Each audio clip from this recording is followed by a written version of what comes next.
আমার কথা শুনুন, আমার কথা শুনুন। আমি প্রচুর ভালোবাসা আন্দা দিয়ে ধরে রয়েছে, জায়গা মতো ধরে রয়েছে পাবলিকে আর একটু সময় দিতে পারতো, কামটা সাইডে লাগতো, একদম জায়গা মতো ধরে রয়েছে।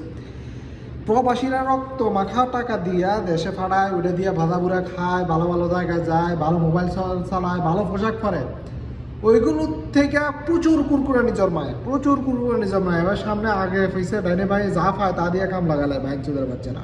সোনার বাংলায় সোনার দেশে এগুলোর কোনো বিচার নাই, এগুলোর বিচার হয়েছে হিতিরে ধরে বিয়ে করে দেওয়া হাতের লাগে। তো এই দেখ হিতি তো শান্তি, হিতি তো দরকারে এটা।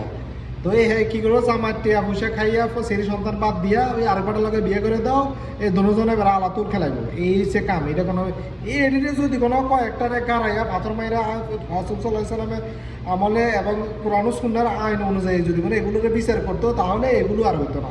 এগুলো না করে কি করে পাবলিককে ধৈর্য করে কি করে আরেকটারে বিয়ে করে দেয়।